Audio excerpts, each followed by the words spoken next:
Hi, I'm indie fantasy author Melinda Kucsera, and we're back with another episode of Fantasy Lore and More. Today we have Kayla Hansen to talk about Embrace of the Shade. Okay, I've already got questions. Okay. So let's welcome Kayla. Thank you. Yeah, and hopefully I can answer all the questions. In theory, I should be able to. Well, I hope so. Right? I'm on my own today. Normally I have a co-author Amanda to kind of back me up on stuff, but I think I got it. We're pretty 50-50 on the books. Oh, you're flying solo today. Yeah, yeah. All right, I'll try and go easy on you. Oh, you're And I guess without Amanda here, I can squeeze some extra spoilers out of you, maybe. We'll see. possibly. I'm not as tight-lipped as she is, so you actually might Oh, have a little bit of a advantage there. this might be an extra spoily episode. Gotta try not to Brace spoil. yourselves, listeners. Uh, All right, so let's start out like Embrace of the Shade. Like, mhm. tell me about Embrace of the Shade. What is that about? So, Embrace of the Shade is just the beginning. It is literally book 1 in a 13 book series. So it's kind of the jump off point of what becomes a much larger, much more epic adventure. But Embrace itself still has a lot of fun, epic moments in it, and as well, it's focused on 2 characters, Kin and Amarie. They're our main protagonists that we introduced at the beginning, and it is romantic fantasy, so we do start to kind of get into some fun stuff in that sense too.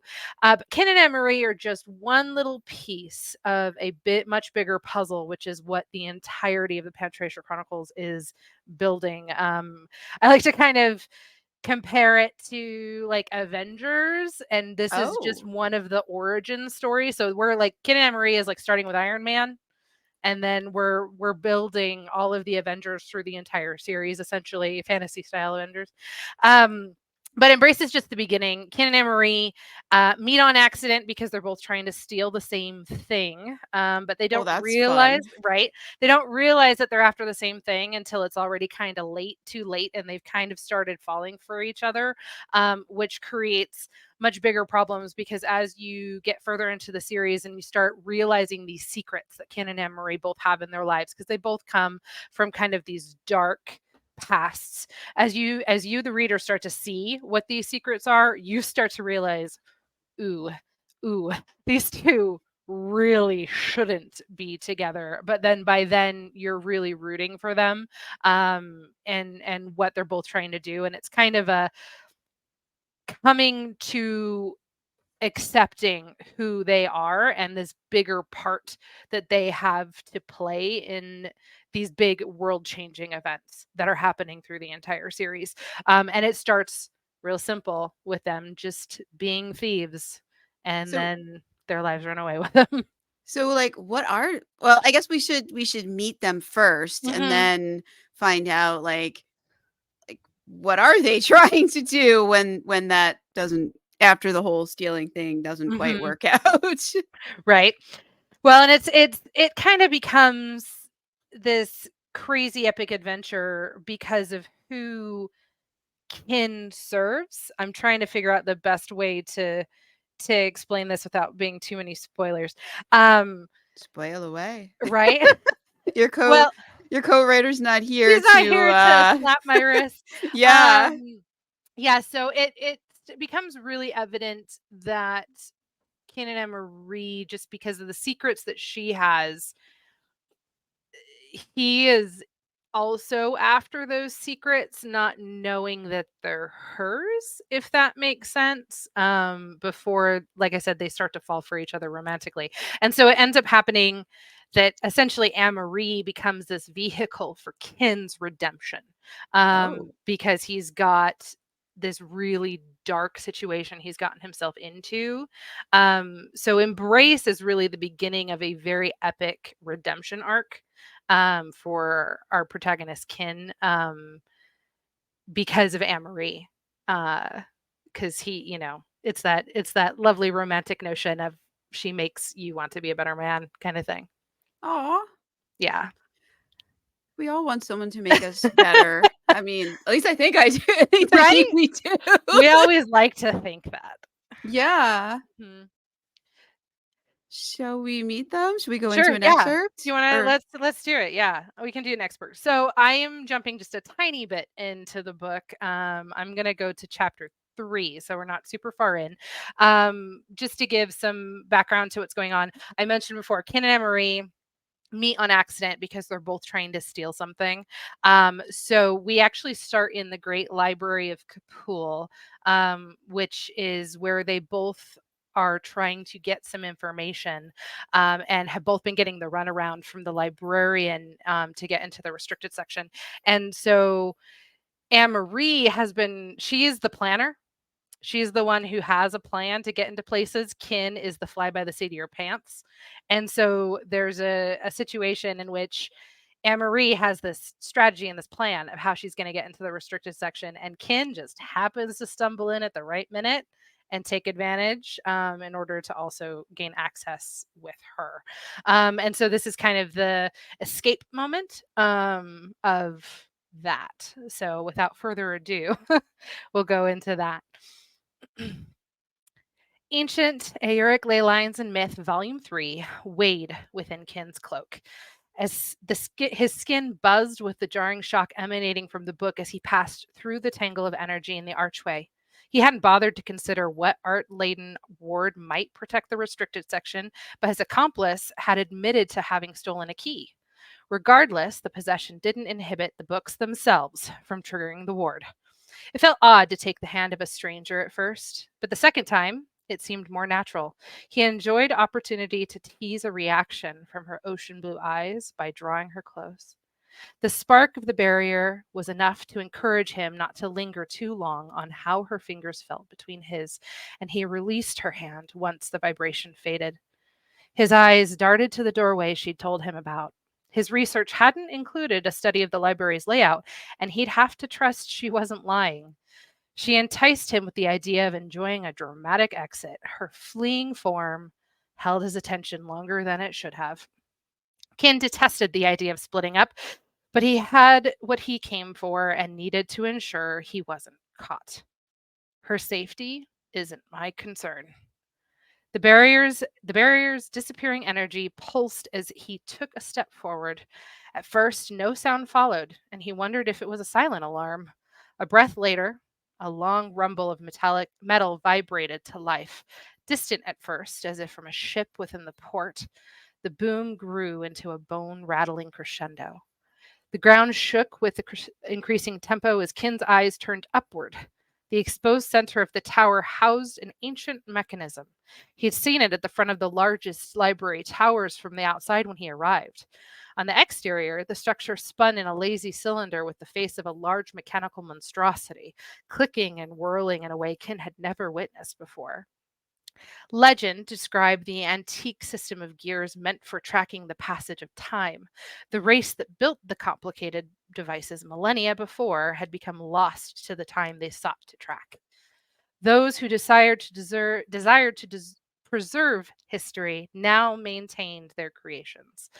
Looking up as if he were at the bottom of a well, Kin observed the clanking gears and chains roused from slumber at the release of the barrier.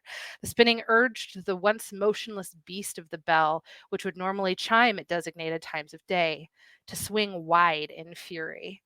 The tongue wailed in its collision within the steel housing. There would be no stopping it. The tolling of the alarm wouldn't only be heard within the great library, but the entire city. Well, that complicates matters. The woman who'd been right next to him a moment before was nowhere to be seen.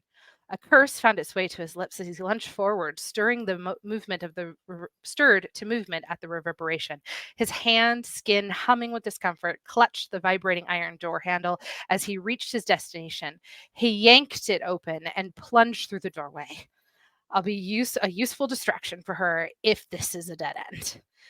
Ken flipped his cloak over his shoulder and reached for the cool hilt of his sword. He stepped into a new room, a cramped storage space. An irritated mousing cat leapt from one of the tall shelves with a dissatisfied growl. She turned, stalking through an open doorway between towering shelves to escape the screaming bell, made louder with the open door. The creature disappeared through a narrow hall, which appeared to be the service exit Samatha had told him about. He took a steadying breath as he moved to the top of the curved steps, peering into the shadowed descent.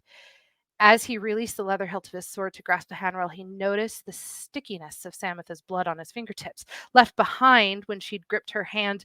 Hit, when he'd gripped her hand to pass the barrier. He rubbed the substance between his fingertips and wondered how she'd fare with the injury. She should be the last thing on my mind. The beams from the artificial light, spaced far enough apart to allow gaps of shadow between them, danced across the stone ceiling as Kin hustled down the stairs. A yell from the cat came with shocking clarity over the chimes. He held in an exhale of surprise as the mouser rushed back up the stairs in a great flurry, invisible in shadow. The cat tangled around his boots, requiring him to brace himself against the narrow walls. Kin's palms scrapped against the rough stone, but he found balance enough to freeze and listen. His hand moved to his sword hilt as he heard a clamor from below rather than above.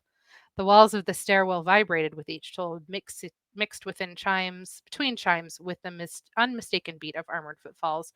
Muffled shouts came to Kin's ears. He could imagine at least 4 city guards rushing up the stairs at a winded pace. Don't give in yet. There will be another exit for escape without using my art. No time for exhaustion, Kin climbed back up the stairs, skipping steps as he returned to the storage room at the top. As he passed through the open doorway, someone shouted behind him. His hands instinctively went to close the door before he remembered there was none on the stairwell entrance. Instead, his grip landed on the frame of the bookcase. With a huff, Kin yanked to displace the weight sorry, yanked to displace the shelf's weight and let gravity do the rest.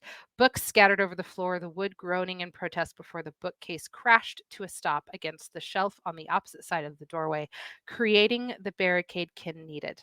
The fallen case pushed against the other wooden frame, forcing it to buckle and stoop forward as Kin ducked below, returning to where the rhythmic roar of the bell was loudest.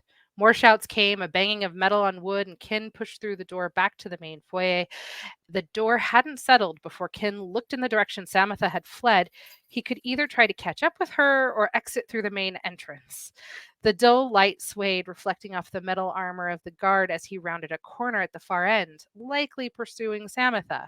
Needing to think his own escape, he turned away and locked eyes with the distraught Casus at his desk. You.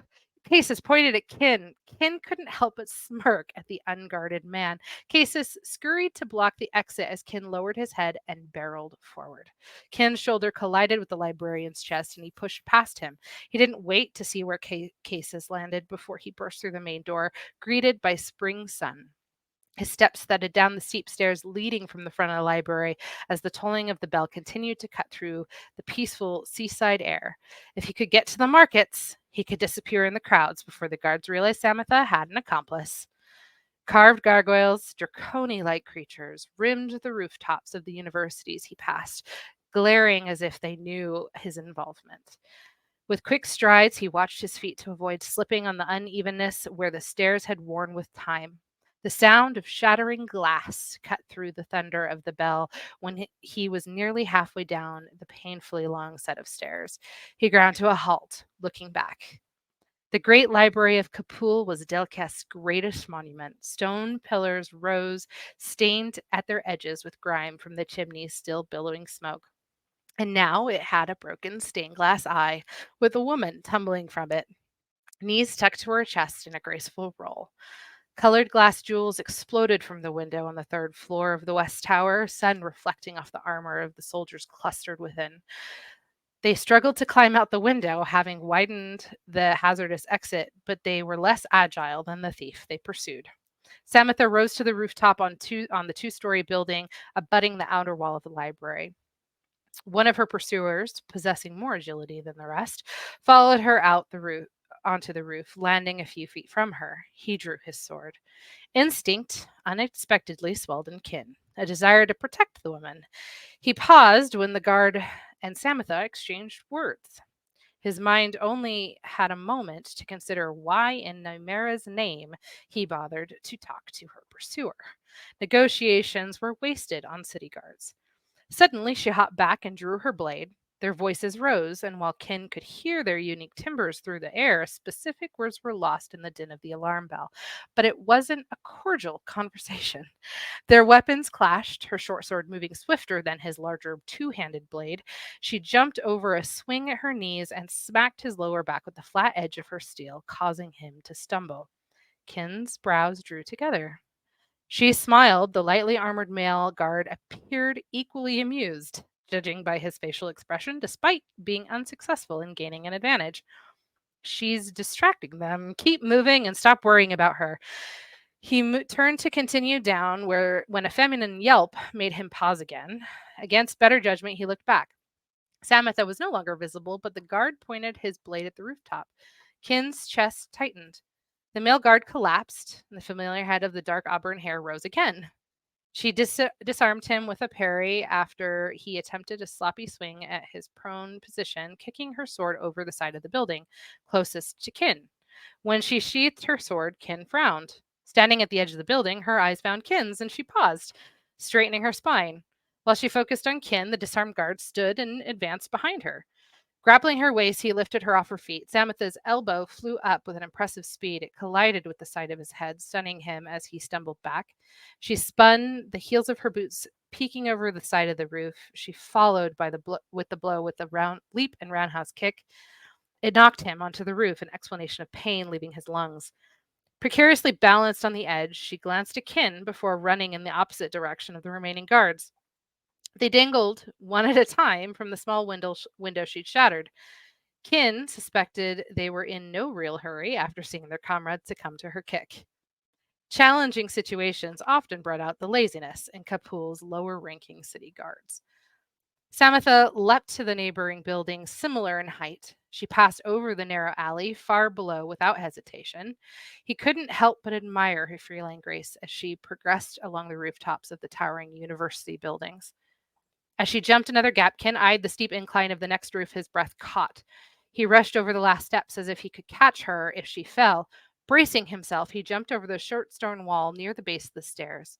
He landed with bent knees to race forward again, but he was too late to help. Her boots connected with the ground mere steps in front of him, but she didn't instantly crumple as he expected. She shifted her weight to roll, vaulting to her feet once more. She looked back at him with that glimmer of mischief he'd seen just after passing through the archway. She's enjoying this? Kin couldn't suppress his smile despite advancing guards. Fancy meeting you here. He used a charming tone reserved for special occasions as parents' home. He hadn't seen many women fight and move like her. Maybe she's from Ziona. She panted as she looked at him, and he tried not to appreciate the way her chest rose. You made it. Her mouth opened as if to say more, but then shut. She raised her fingers to her mouth, blowing a sharp whistle. What's your plan from here? A distant clattering stole her attention as she turned, eyeing the alley's entrance behind her. In the time it took her to ask him the question, a muscled black Frisian horse rounded the corner, saddled and riderless. As the horse approached her, Ken shook his head. Her preparations for this heist surpassed mine by a fair margin. The market, he gestured as his thumb. I'll disappear into the crowds and lie low. Guards shouted nearby, making their way onto the rooftops. Ahead of them, a flash of sunlight on armor reflected at the end of the alley. He guessed the corner connected with the bottom entrance of the service stairwell he'd attempted to escape through. The guards who followed his escape route had doubled back and were hurrying towards the shouts of their fellow guardsmen. Ken drew his blade, its steel rasping against its scabbard. Samatha looked past her horse to the approaching men and then back at Ken. Her eyes widened, her gaze falling on something behind him. He whirled around, fixating on the guard now standing between them and the entrance to the alley, blocking the way. It was the same blonde guard she'd fought on the rooftop, and he'd recovered his sword. His right temple bled from where she kicked him, and a fresh bruise formed on his jaw. He stared at Samatha, ignoring Kin. Was kicking me really necessary? You tried to throw me off the roof. I was trying to keep you from falling. He motioned with his drawn sword, but made no move to attack. The plot thickens.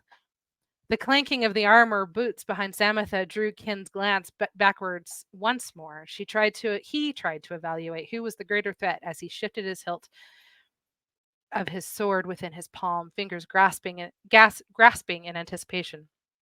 He remained between Samatha and the guard she appeared familiar with.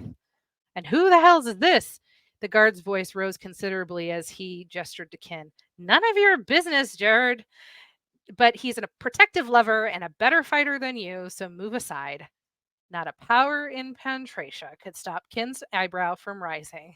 The foreign sensation passed through his chest, sudden pleasure at imagining wrapping his arms around her and kissing her neck.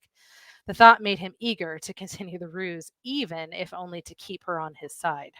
Shaking away the daydream, Kin stepped forward to block the man's view of Samatha. Clearly, you're not man enough for her. But Lilia, Jared leaned as he looked at Kin, and thickens. The woman didn't answer him and swung herself onto the black beast, avoiding the close wall and moving with practiced ease. She stared down at Jared once more. Let us pass. You know what will happen if you don't. Her tone softened as she reached for Kin. Kin hesitated, trying to predict the possible outcomes as his eyes lingered on her fingertips. He reasoned that a horse would be faster and less complicated than his other options. Besides, now we have an appearance to maintain for poor confused Jared. He deferred once more to his curiosity about the woman with multiple names. The echo of armor clanked in the alley grew shrill in his ears. Kin accepted her hand, awkwardly pulling himself onto the horse. He couldn't accomplish her grace, even if he tried. His hand settled comfortably around her waist to maintain his balance, squeezing to alert her he was ready. I think I'll stop there. It's not quite the end of chapter 3, but it feels like a good stopping point. And no, I had to unmute myself. No, it's fine. Well, and I kind of realized as I was reading this, I was like, I should have mentioned. So Amarie, who I've been talking about, is Samatha. Samatha is a fake name that she uses at the beginning of the book and is how she introduces herself to Kin. So in this chapter, Kin still knows her as Samatha. So the gal that I've been talking about through that whole chapter is Amarie. It's just, and it's funny because it does actually kind of reveal that she uses multiple names towards the end of what I was reading, because the guard knows her as Lilia, because every time she creates a new persona, that's kind of how Amarie works in her thievery, is she embeds herself into situations with fake names.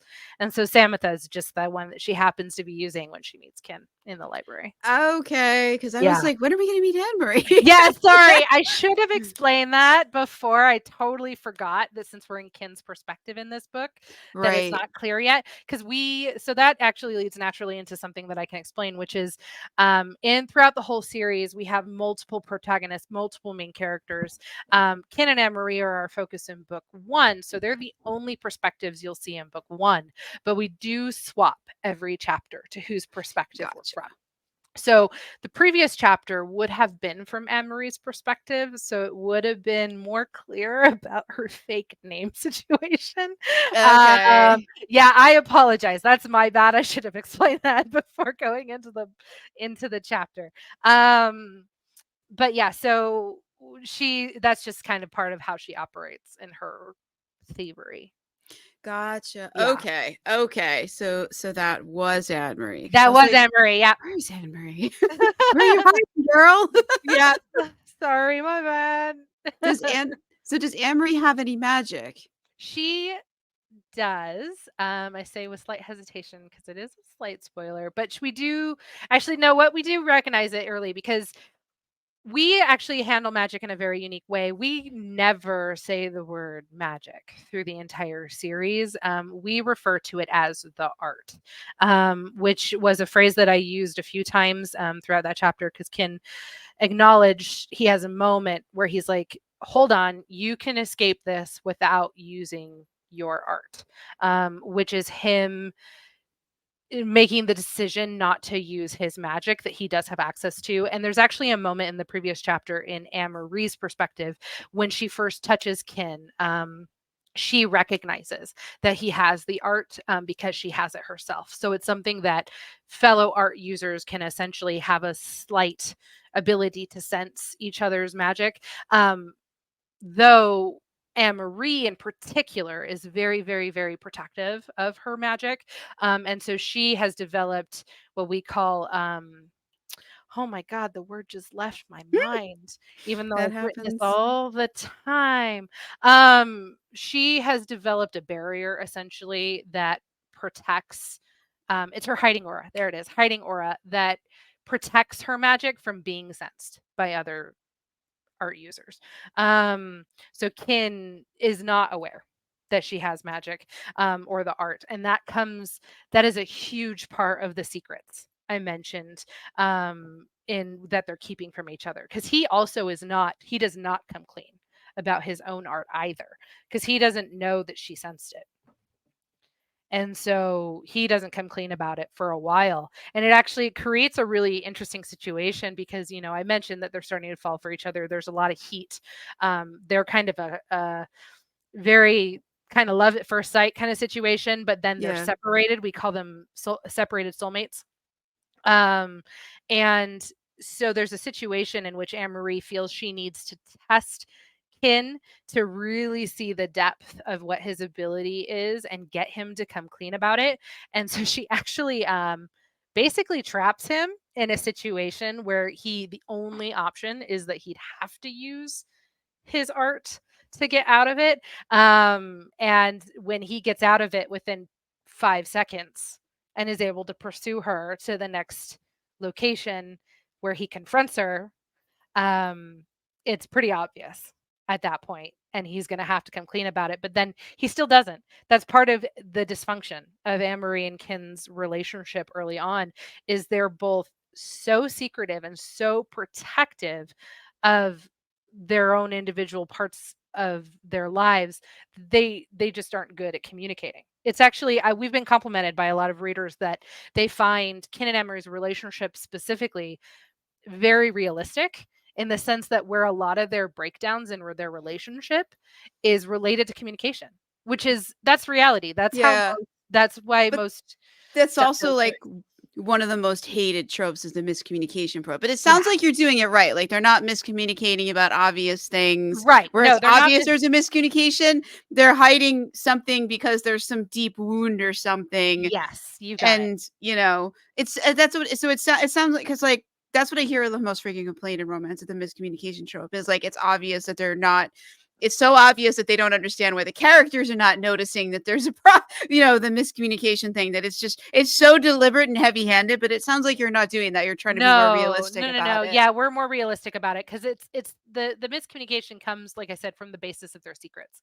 It's the fact that Ken is not willing to admit and tell her, and part of it is that he's part of this bigger Wait, darkness. would is it he's not willing to admit it to her because that means he'd have to admit it to himself? In a way, because he does see himself as a very evil person.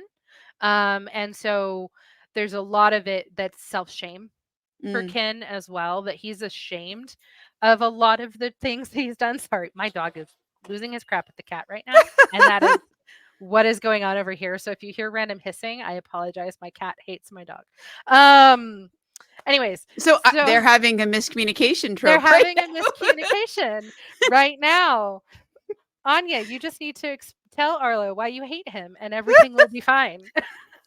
But, Um, there's some emotional wounds there I'm sensing. right? Yes, she's still upset that she is not an only pet. Um, She's not the alpha. she she tries, let me tell you. Um, anyways, so yeah, you're right though. Going back to the miscommunication, we don't none of their issues come from a misunderstanding of what one of them has said. Their issues are all based in what was never said to begin with, I see. if that That's makes sense. interesting. Mhm. That's Yeah, an it's in a lot of fun. And And I'm wondering how they solve that. How do you deal with it when it's something that was never said? Like, right, you're not mad that something was said, you're mad that something wasn't said, but, exactly. you could find out that it was never said because it was never a thing with the other person. Mhm. They Well, and never realized. it starts to come out, because of situations that they find themselves in where Ooh, what situations? Do tell. yeah, well, I started to hint at it. So, I mentioned that we call them soulmates, separated soulmates. Essentially what happens is after they have a nice, like, kind of instant click right after this event with the library, we actually end up fast forwarding about 6 months, where they separated. Amarie ditched him in the middle of the night. Basically, she was the one who left, and then they accidentally run into each other again because they didn't realize that the information they were both seeking from the library, while found in separate books, actually was leading them both towards the same object. Oh, And okay. so they run into each other again because they're both still after the same thing. They just had no idea. And so they just took different I see. paths So to they find thought it. the first time it was a coincidence. Right. The next And time they're like, okay, this can't be a coincidence. right. And they don't really realize, and it's the same situation. It's almost like just a more elaborate repeat of what happened at the library. Anne Marie has spent months like getting herself in with this high wealthy, like, um powerful diplomatic family, and she's pretending to date the heir apparent kind of thing, and like all this crazy stuff where she's done a crap ton of work. You're gonna get locked out of this room, sir. Sorry. um she's done a crap ton of work to get ready for this situation, and then Ken literally like brute forces his way into the situation. Just shows Wow. up and is like, "Oh, hey, I know you." And then it's this really awkward situation in which he's playing the stealthy thief in the shadows and was literally just going to break in, but then because he's So he wasn't going to do the work to infiltrate. He was like, "Nah, man, yep, I'm just going to sneak in, take my yep, chances, hope I can find it. yep, Hope they left it on the coffee table or right. something obvious." Well, and the reality is Ken probably would have been able to get away with it because of the nature of his art. Um, but Anne Marie, because she gets in the way, then makes it that now he doesn't want to use it because he doesn't want to show her, doesn't want her to see what he is, kind of stuff like that. Um, What is because he? well, he is the shade that we mentioned on the name of the book, Embrace of the Shade. And I mean, I'm not terribly afraid to reveal it, because it kind of becomes obvious as you start through the book. But he's a shade, which is they're a kind of very secretive, unknown kind of art user where we actually kind of paint it that they're kind of like fairy tales. That people don't really know or understand what a shade is.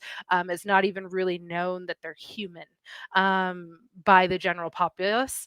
Um, And I'm but guessing the other shades don't want people to know they're human. They want to right, stay a mystery because that gives them yes. some protection, some power. Yeah, they're kind of like something that operates in the background. They have a master whom we do introduce in the prologue, actually, and that's one of the things that we like to advertise when we're selling the series as a whole. Our big bad, you literally meet him on page one, which is the master of the shades. And we don't reveal his name till later, so I'll keep that secret. But the master of shades, who is Kin's master, ultimately is like a puppeteer. He's the one who created them, and gave them their power. And so he lords it over them and has a sense of control over them because he's the one who ultimately controls their art, which we do reveal as actually almost like a drug. It's addictive, where if they stop using their art, it actually starts to manifest in very withdrawal like symptoms, because their body literally gets used to having access to it and using it. And so the master holds this kind of power over his shades because of that. And so he tasks his shades, and that's what we literally call them, as tasks. He gives them things that they have to do for him in order to gain more power, because as they complete tasks, they gain another ability. Essentially, it's kind of like leveling up for a shade. So as they complete tasks, they get more power, and then that's his way of kind of maintaining and controlling them. And the whole thing is, it's this master of shades is kind of this really deep, shadowy kind of figure in the background that seems like maybe he could be a not so big a deal. He seems like maybe, we don't know why he's after the brilliant key, but he's after the brilliant key, and that which is what Kin is tasked with finding, which is what Amarie is after, which is why they run into each other. And so we don't really see how much of an issue he's going to be until later in the series, because that's part of the way the series is structured. Is it's constantly leveling up, increasing the intensity of which the Master of Shades is involved, and how much and you start to see the further into the series you get just how involved he actually is in a lot of major problems and a lot of things, and like, because he's amassing power. So are Ken and Anne Marie the protagonists of all the 13 books, or there's No, so that's part of the complicated and kind of slightly confusing part, I will say, actually, of our series. Ken and Anne-Marie are the focus for 1, 2, and 3. So the first trilogy, okay. we actually split the series into chunks. So it's a trilogy, a quadrilogy, which was supposed to be a trilogy, and they decided it needed to be 4 books instead. And The then characters had other ideas. They were like, you know, not you doable in 3 know. books. I'm sorry. We're gonna need a I fourth. can point at exactly what character is at fault. Um, but and then a trilogy and then a final trilogy. So it's trilogy, quadrilogy, trilogy is the Oh, way so the it's series is done. structured. So the 13, It that's the is. end. It is. Except the characters are trying to lure you back Yeah, for well, it's 14. no, it is. I mean, there is, trust me, there is so much potential for so much more in this world, which is something Amanda and I have never completely committed or said we were not going to do. So there is potential in the future for more books, but 13, I say isn't. They're done. They're written. Amanda and I have concluded it. It is done. We know what is happening. We're in the editing phase for books 11, 12, and 13. So we held them all together to make sure that we knitted this series together really neatly.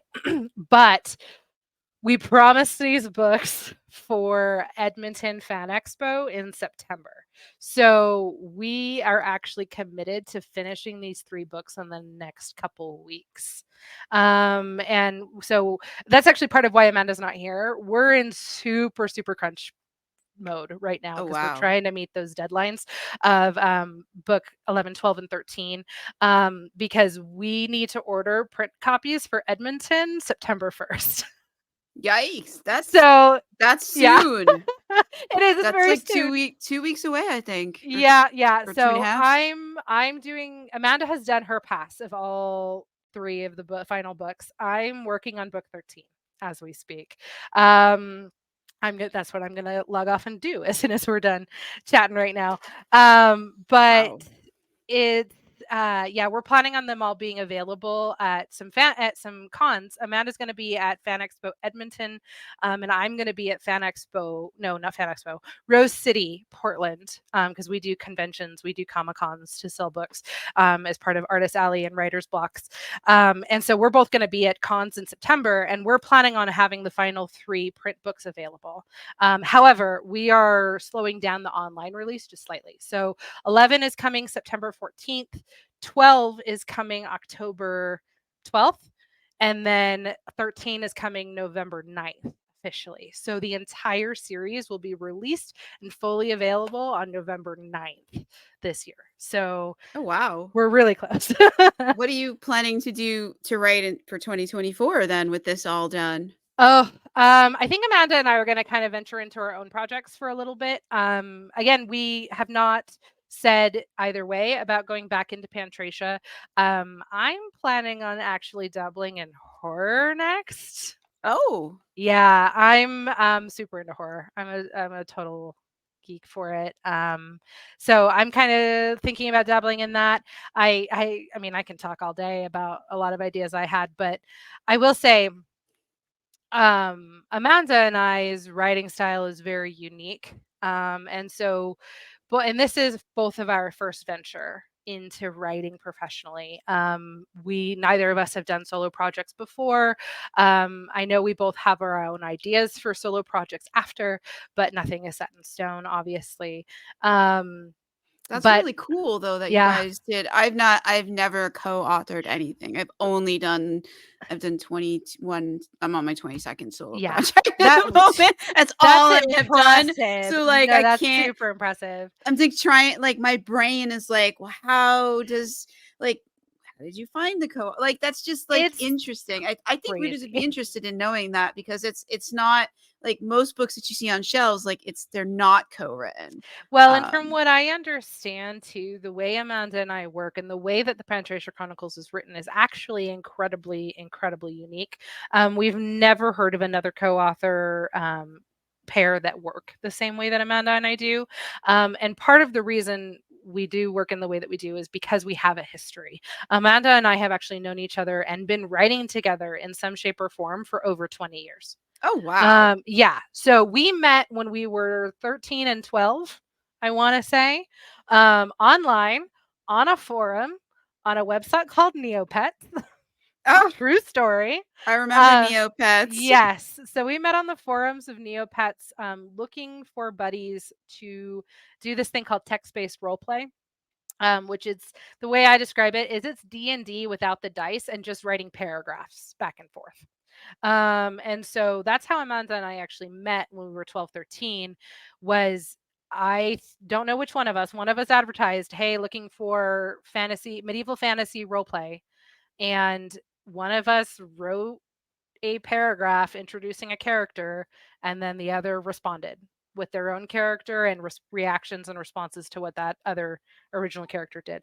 So that's actually truly the birth of the Pantracia Chronicles, because Kin and Amarie were genuinely characters of mine and Amanda's that we wrote for our own self pleasure, just for our own enjoyment, starting when we were like 16.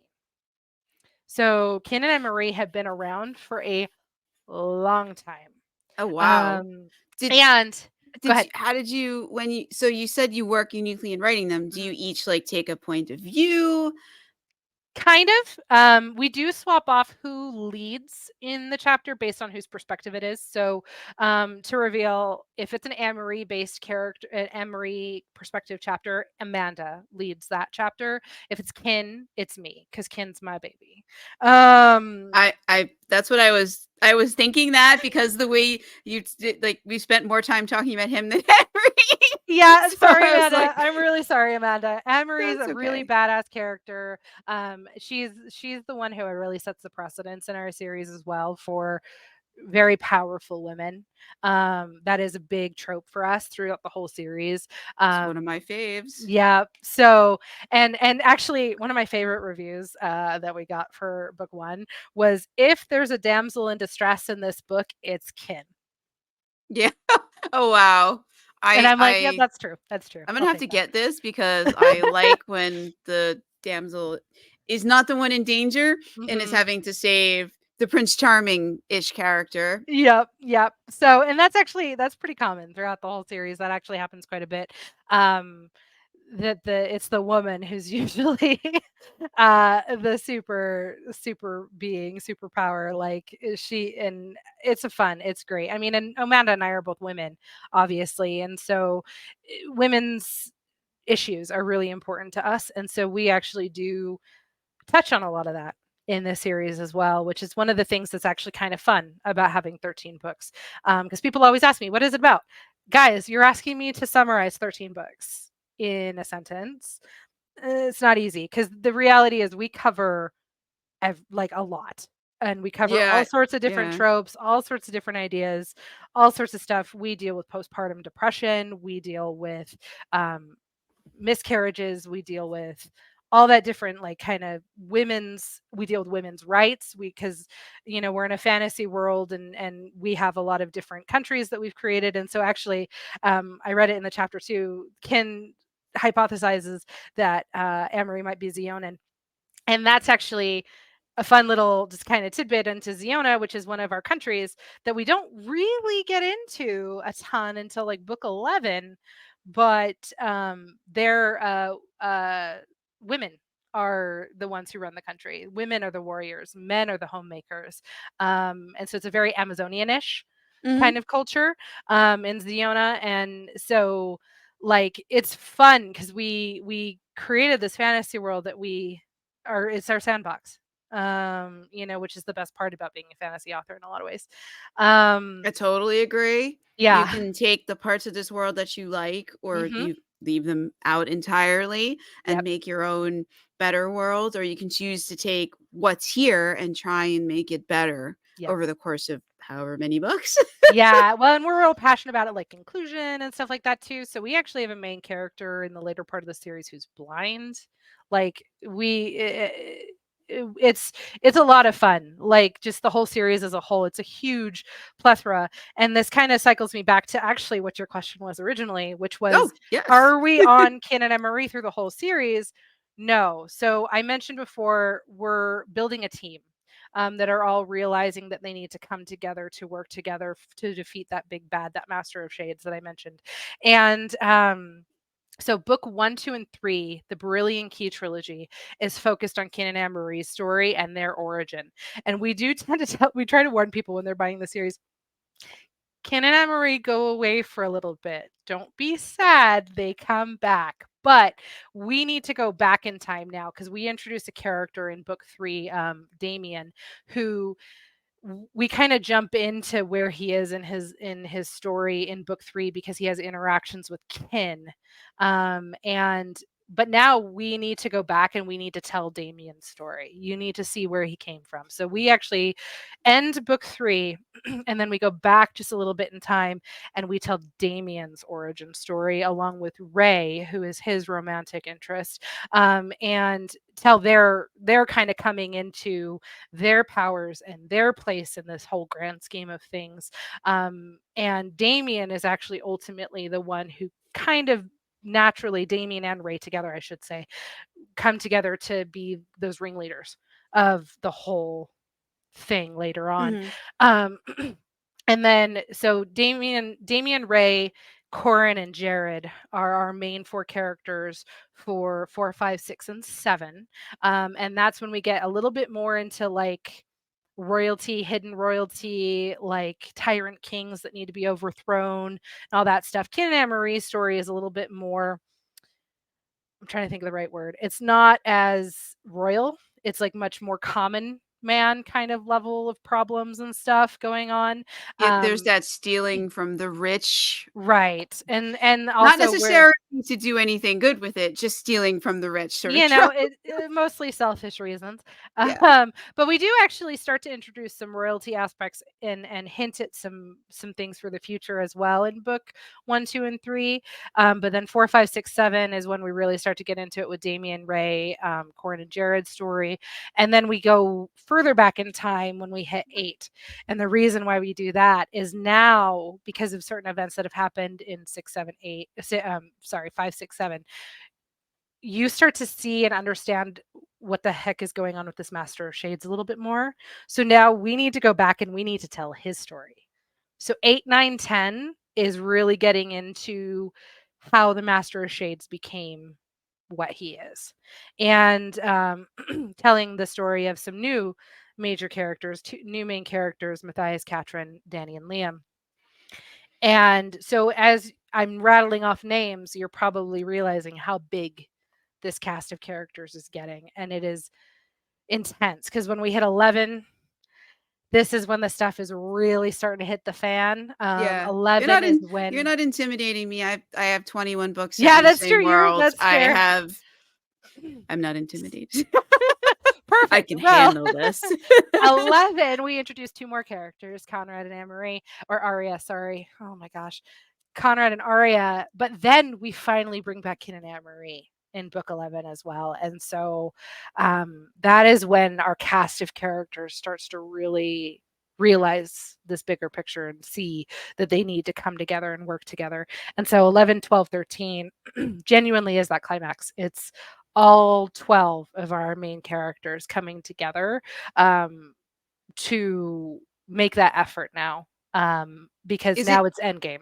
Yeah, is it so in that Endgame book, are all the Mhm. perspectives shared evenly, or is there like one that sort of, because like I might have Mhm. I have 21 books, but there's literally one character who's in every single book. There's certain He sort characters of that are ties in it together. everyone. 11 is a little bit more split, mostly just between the beginning of the book is really focused on Arya and Conrad's story because we haven't met them yet. So the first half is really focused on them, but then in the second half is when we reintroduce Damien's perspective, we reintroduce Kin's perspective, and Anne-Marie's perspective. So those 5 are the ones in 11. Once we hit 12, though, we kind of do reestablish who the more central characters are. And so they do end up with perspectives. It's pretty evenly split between about 6 of them, which would be Damien, Ray, Kin, Amarie, and Matthias. Katrin kind of fades off a little bit, which is, for reasons it makes sense if once you start to see these people's actual roles in what this end game is going to need to be. It's the final book is called Oath of the Six, and it's because 6 of them are very, very important to this final epic conclusion. And so really the final books, those 6 definitely have the bigger share of the perspective, just because they're the bigger pieces to be played. But then we do still incorporate minor inserts from some of our other side characters. Like Katrin still gets a chapter. Like I think she has like 2 or 3 chapters in book 12 or book 13.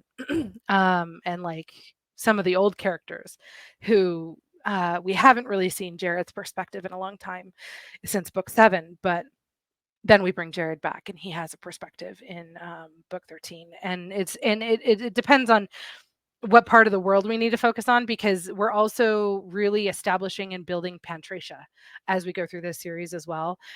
Because Kin and Marie's story focuses in kind of one country, maybe 2, and then actually Damien and Ray's then shifts to a different region of the world, and then Matthias and Katrin shifts to another region, and then we shift to Ziona. So we're kind of building all these different regions, and so through royalty as well. So it's kind of like accidentally our big bad villain who's been trying to like amass power he accidentally unites Pantracia in a way, because now they're all That's having to pretty come cool. together. Yeah. So Yeah.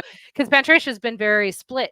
The human countries all war at each other. Feyre and Helgoth hate each other, and like we have all these different situations and conflict between the countries when the series starts. But spoiler alert, towards the end, things are much What more was unified. what was the big bad's goal? Obviously, it wasn't to unite them. No. He's just power hungry. And that's where it starts. And then it kind of ends up he wants to just run everything. He wants to be the king of everything. And so he It's good to kind be the of is king. right. He's kind of amassing power secretly in the shadows. And actually does control several countries at one point just through his different various ways of manipulation. And so, but what happens is as he starts getting displaced by our heroes, he then is trying to shift and take things, and then it just creates more unity because now everyone's like, okay, well now we have to go say Feor. And so he kind of at the end of it does hit a point where he's like, well, if I can't have it, nobody can have it. And that's kind of what ends up needing to be stopped I see. in I the end. see. Yeah. And I'm guessing he has. It sounds like he has minions because he has these shades that he Yes, gets he's got tasked the to. shades, So he and could put together an army he or could. something. He is limited to how many shades he can have by his power, and our heroes do hit him with a very substantial blow in book 10, which is what really pushes him back, which is what enables us to actually do another time jump. There is a time jump between book 10 and 11, about trying to remember exactly how many years. I think it's like 10-15 years, and it's because we needed certain characters to come of age to be ready for book 11. And so he does get a substantial blow in book 10, which is what really creates that scenario that I mentioned of him Yeah.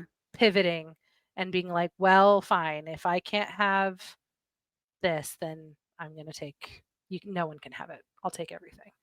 I'll destroy everything. Um, and he does. We have some really fun magical kind of based creatures that we introduce to. One of my favorites, we call them corrupted, and they are not his directly, but they are creatable because of him, because of the way his art and his magic works.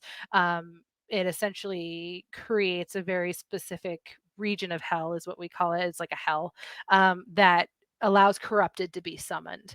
And so corrupted are we call them amalgamations. They're these ideas of beasts essentially that are the destroyed souls of a bunch of different animals. So corrupted look like a leopard crossed a snake crossed a horse, and has wings. And so they're kind of these crazy amalgamated creatures that are summoned. So they're controlled by summoners. Uriel himself is not a summoner, but he has summoners who are loyal to him. So those Who's are another big Uriel? tool. Oh, I'm sorry. I gave his name away. Shoot. It's Master of Shades, Uriel. Ah, okay, Yeah. okay. I I was wasn't like, gonna say his I mean, name. I've heard of a Uh, Uriel, but I don't think the one that it's I've not the heard one you've of. heard of. No, and Yeah, and I actually, don't think it's my character Uriel either, which no no. one's And met yet. I admit I named Uriel, and Amanda totally didn't realize it was an archangel until like it was way too late to change that name. Yeah. So, I mean, um, I think it's all right because it's fiction, it's fantasy. Although, exactly, like, I yeah. like just in case you ever meet the archangel in real life, I try never to use like Yep. actual archangel. Like, I don't want to have like a confrontation with them in the afterlife, and then be like, Right? "Why did you write me like that?" I'm You gonna know? have some splaining to do if that Yeah. ever I don't happens. wanna be doing some explaining. So I Yeah. abbreviate a certain character's name to the initials JC for the same reasons. Oh, I that's don't fair, wanna that's run fair. into him in the afterlife and him be like, Yep. and then I can be like, "Look, I gave you a cool action sequence. I mean, what else do you want from me?" Right. know? Yeah, I don't remember why that name is what it is, because I mean, that's the hard thing about this series. As I mentioned, it's kind of been in the works for almost 20 years. Yeah, I mean, There the there's character could have shown up with an I have many characters who wander Yeah. onto the page and were like, "This is me. This is my preferences. These are my pronouns. This is Yep. my background. Just deal with me as I am." And I'm like, Well, and we had "Okay." so many morph and change too, because Amanda and I Yeah, obviously aged. And the whole joke is I'm like, it happens. we right, unfortunately. My whole joke is, when we were rewriting Kin and Amarie's story, we made sure to remove all the teenage angst. Because when Kin and Amarie were first created, Amanda and I were 16. So there was a lot of I know. I've craziness. got I've got stories like that Yep. too, and we I just cut out some of the bits. It's like, "Okay, this was cool when I was 14, but yeah, I'm not 14 anymore. This is not right? amusing. Let's keep So the stuff that's good. Let's cut out the teenage angst. It doesn't work." well, and we changed romantic relationships too, because we wanted to be inclusive in the way that we wrote the books, because that's very important to me and Amanda in our personal lives. And so inclusivity, LGBTQ themes, we wanted to be present in our books. And I will admit, when we originally were writing the series, Amanda and I are both heterosexual, so neither of us were super into, because we were also into it for ourselves, while we were writing Mhm. this. But so it's morphed over time, because like characters, it's actually really funny. I have a character who I was massively obsessed with when I first started writing them when I was like 16, 18. I loved Yeah. her. And Amanda revealed to me, when I wanted to create her character in the books, Amanda revealed to me that she hated that character of mine from the role play. And I was Oh, like, no. what? What? I was so upset. But we compromised. What ended up happening is we did actually change the preference, sexual preference for her old romance fling and the thing. We changed him into an LGBT uh, gay character, and their relationship It's actually really funny. Corin and Jared, who are two major characters in 4, 5, 6, and 7, their relationship is like the most stable of all relationships throughout the series, which I think is fun. And they're also actually, spoiler, they're our first marriage in the series is actually a gay couple, which I think is awesome. That makes me actually really happy. But Luca, who's my character whom I loved and Amanda hated, I did actually manage to bring her back as a minor sub character. And she's actually the main focus of our prequel What novella. did you love about her? I'm just She curious. was just a space cadet. I don't know how else to explain it. Oh, so off on her own world Yeah, and mentally. she was like kind of very hyper, and like I saw her as a very typical kind. I don't know. It's hard because I create this image of her in my mind from when I was 17. That I just loved. She also was an early concept of a necromancer in our series, which we eliminated. There actually are no necromancers in our series, but it was something that I was really attracted to just personally, because I love that kind of stuff. I mentioned horror, Because you went through a um, goth phase. maybe I might still be in it. What are you talking about? But I was really into that concept of her, I think. And the funny thing is, in her version that we created in the series, she's not a necromancer at all. We actually gave her a very unique form of magic, which is just another reason why this series has so much potential in the future, because we introduce concepts of different types of magic all over the place and don't delve deeper into it. Like we actually introduced the concept of a dragon rider in like book 13, and we don't delve into it. It's because that we're not in this. This is not the dragon rider story. This is focused on the master shades and him. So Hmm. we introduce the concept, we give them a name, but then we don't really delve into it. And Luca's art that she ends up having in our prequel novella, because she is the main female protagonist in our prequel novella, is another that we don't really delve into, which is she has a unique art um, that is tied specifically to objects. So Mm. she can touch an object and she can sense its history, Oh, everything that has okay. ever happened to it. I think that's what Um, psychometry or yeah, something like that. There is yeah. legitimately something like that. But and so we do introduce her in the prequel novella, which is just to introduce people to our writing style.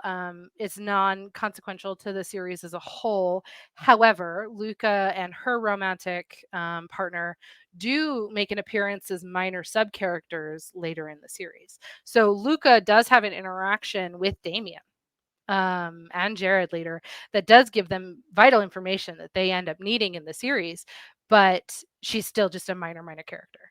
Gotcha. Um, and so, but I did get her. So I did get Yeah, to put her in yeah. the series. And she changed a bit because she wasn't a crazy 16-year-old necromancer, but it's still in my brain, still kind of the same character. But yeah, I mean, it's been crazy how much this series has just morphed over the 20 years that it's been in development. And I will say, I personally am really, really excited about getting these last 3 books out. I know Amanda is as well, just because it's going to be fun and sad at the same time. You know how it is. Oh To yeah, it is. finally be done. It's exciting, and then you're sad because you don't get to write any more about it. Right. Which is And I probably mean, why I have 6 series. Yeah, there's a new one coming. Set well, in the and same country, in the same world, in the same yep. roughly the I same feel time like period. I'm with you on that, because I have a distinct feeling that Amanda and I probably will venture back into Pantracia at some time. We've definitely It had sounds like ideas you're leaving a for. lot on the table. We are. There's a lot of potential. And I know, like I mentioned before, I know Amanda and I are both interested in solo ventures as well. So it's highly possible that both of us might even tackle solo ventures and penetration in the future. Um, That could be really exciting because that yeah. that could be really cool. Yeah, it's a lot of fun. It's gonna be interesting to see because I will say Amanda and I think the reason Pantracia works as well as it does is because of our partnership. Because she and I both balance each other's strengths and weaknesses quite a bit. I'm more of the imagery person Which I'm who so likes to jealous flesh about that you out. got, like, somebody Yeah. you have, like, a team that you can balance Well, each and other that's part out, I started and, to like, kind of think I have about to this. balance myself out. Yeah, see, and I will Doesn't say always work. one of the reasons why I think we were able to write this series as quickly as we did is because we had each other. Mm, And I started to talk about that a little bit when I was talking about solo ventures. Obviously, I had my own solo ventures ideas. She did too. But the reality for both of us was creating Pantracia together was a way to hold each other accountable.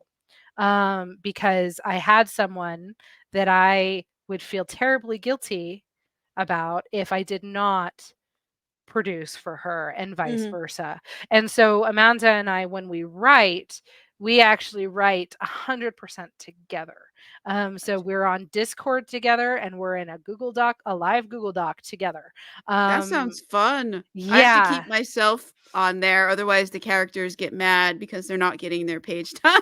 well, and see, the downside to it is then we're beholden to the schedule. If Amanda is on at 8 o'clock, I'm on at 8 o'clock, and we're working together, and we're gonna power through this regardless of what mood either of us are in.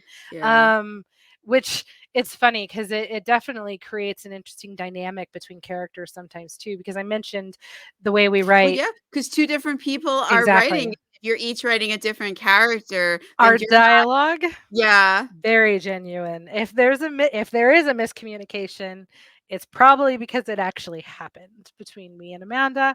And so the That sounds so dialogue, fun. yeah, the dialogue is very, very genuine between characters because 90% of the time we are splitting that between us. And in our romantic leads, it's always one of us is one and one is the other. And I admit I tend to gravitate towards male characters, so I have predominantly male character main characters that I Yep, consider same. mine. And then she's got primarily the females. There is an exception. Katrin is mine. And she's very different from all the other girls in the series. Uh, and that's the fun part of it is that, both of us can bring such different kind of perspectives to these characters working together. And then she keeps me honest. I keep her honest. The other thing that's great is having a co-author is responsibilities of being self-published is split. So that helps a lot. I tend to be more on the formatting side of things. She tends to be more on the social media marketing side of things. And then also she does a lot of our audiobook editing, but that's actually going to be split. She and I are going to split that. But that's exciting news. We have audiobooks in the works right now, which I'm super excited about. Are you doing them through ACX or are you? No. So we've had a wild, wild adventure when it comes to trying to get audiobooks made for this book series. We had a couple unfortunate situations where narrators kind of backed out on us. And so we ultimately ended up pursuing through some personal connections that I have because I actually used to work in the theater industry. And so I had some connections to some professional narrators who Ooh, could you connected share us. who? I mean, I know that there I are mean, secret who's groups gonna on do Facebook. the book? Who's gonna narrate? Our narrator, her name is Austine Gray. And she's fantastic. We found her through a mutual friend of mine. So I have a friend of mine who does audiobooks regularly. Apparently, there's a secret Facebook group of a bunch of narrators that they all network together. And so my friend posted on that group for me, and we got a couple people hit back who came to us. To potentially, and because we were looking specifically for royalty share because Pantracia, while 13 books, has not necessarily exploded yet. Yeah, yeah, that's Because what I was looking into, the royalty share, but because yeah. of everything I do with the books on the podcast, Mhm. it would disqualifies me from doing royalty share, so I'm like, "Damn it." I'm kinda like, because 'cause I've See, read chapters of them on here, and you can't do yeah. that apparently. Oh, I Um, see, I see, I see. Yeah, no, so we're kind of going a slightly different route because we're not doing ACX. And we're also fortunate that both Amanda and I have editing experience.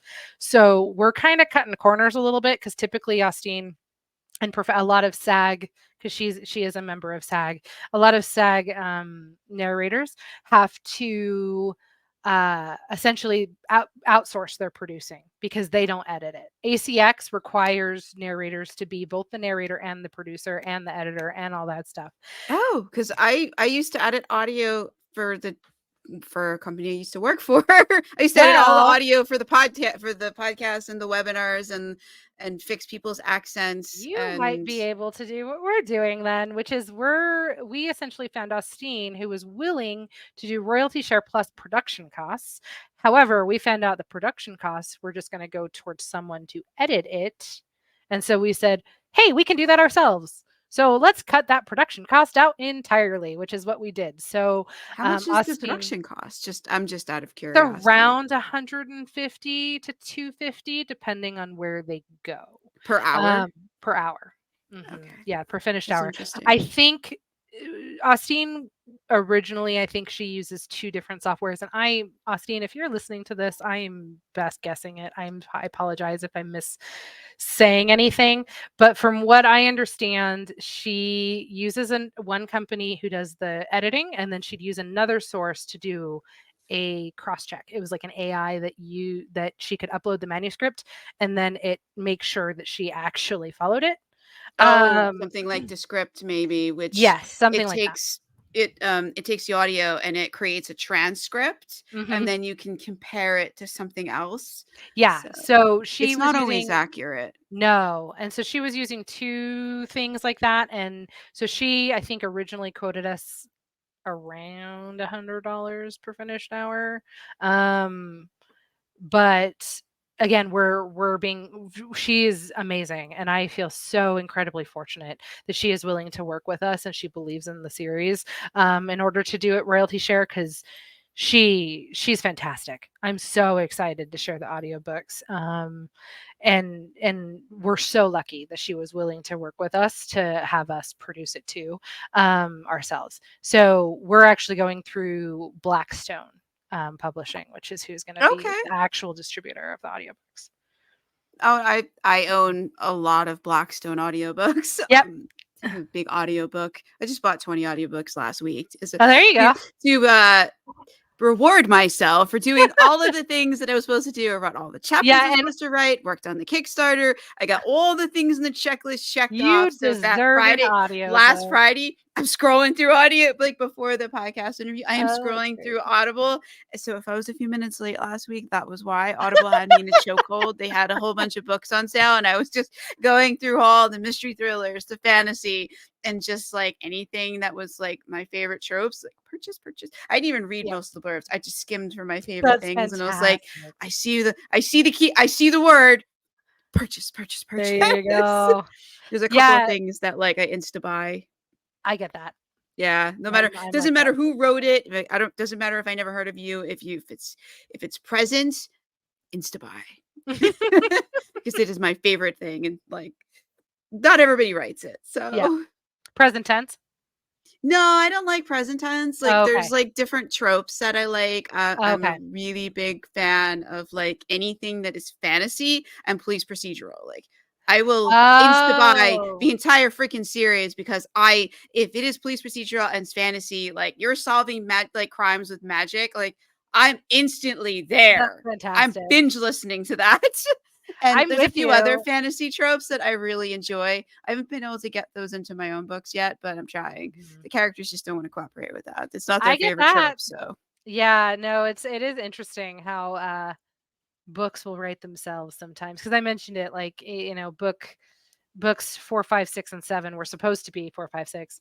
And I can blame totally know how that happens. Yeah, because it's Jerry's romantic partner. Actually, it's the gay couple that I mentioned. Corin was supposed to be in the book for a chapter, and he was supposed to be a romantic interest. He had other ideas, which is why they are now our first marriage in the series, and still both present in book 13. That's awesome. So it's fun. It's great. I don't think I have any marriages in mind. But then again, like I've tried to write romance. The current book that I'm writing was supposed to be like more romantic. Yeah, they had other ideas. So So we I did can, the adventure yeah. because that's the part I like, and they just never got around to the There, rest of you it. And gotta have I a didn't. good steamy bit. Come on. There's like they're barely in the same like timeline Yeah. at the same time in this book, and I was like, okay, this is.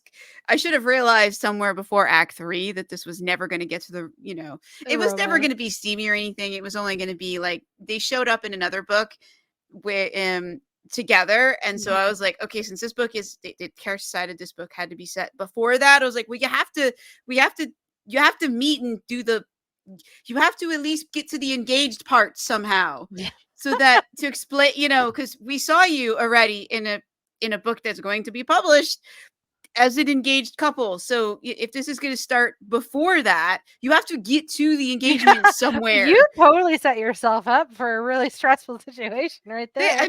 They distracted me with this whole heist thing in like in a this giant like creepy library in hell, and I was all into that, and they just pulled the rope right over me, and they were just in two different. Yeah, That's funny. it's a really fun book.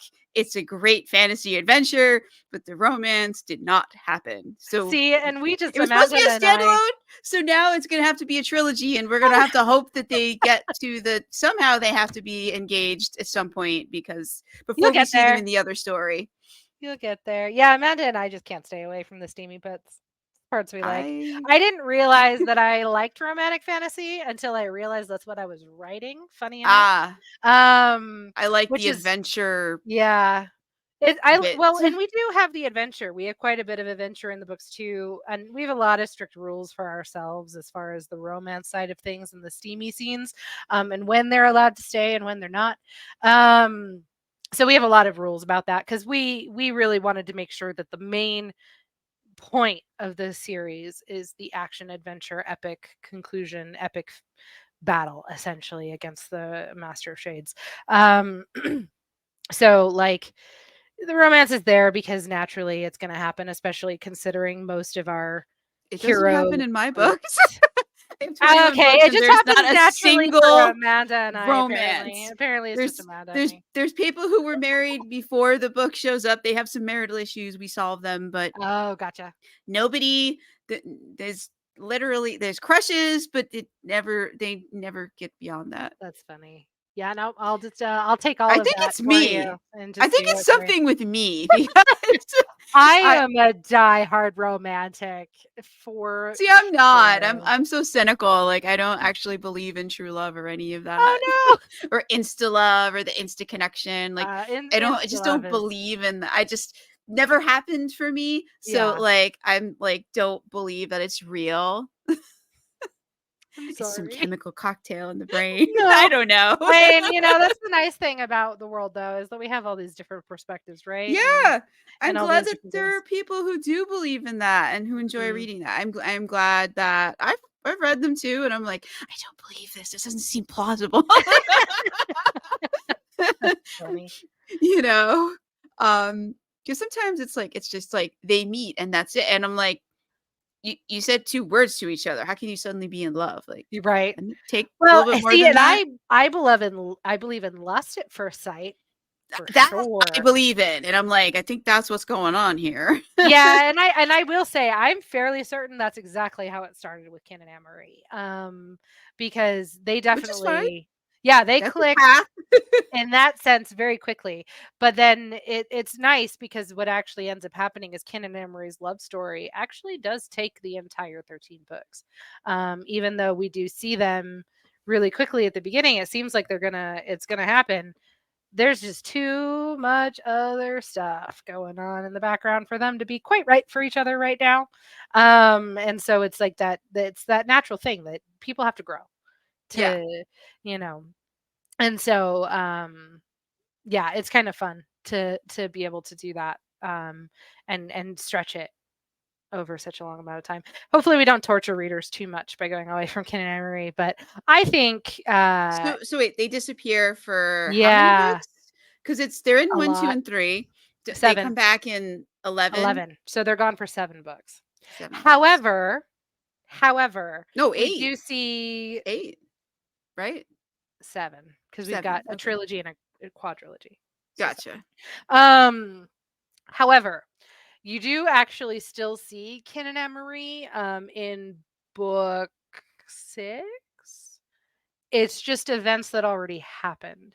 So this is one of the really fun parts about the Pantracia Chronicles because it's all one timeline and one world, but different stories. They do cross paths. So events in book 3 are actually repeated in book 6 and 7, but we're now seeing it from Damien's perspective rather than Kin's. And so you actually see more of what actually was going on in the background because Kin only saw the surface of what was happening with Damien in book 3. And so when we get to book 6, we now see those same events, but now from a different perspective. So we actually do still see Kin and Amarie in book 6. And Kin and Amarie are a presence, they are a known presence through the whole series. They're just not physically there, if that makes sense. Because Kin and Amarie, it's always kind of known that they need to be a part of this bigger picture later on down the line because of who they are.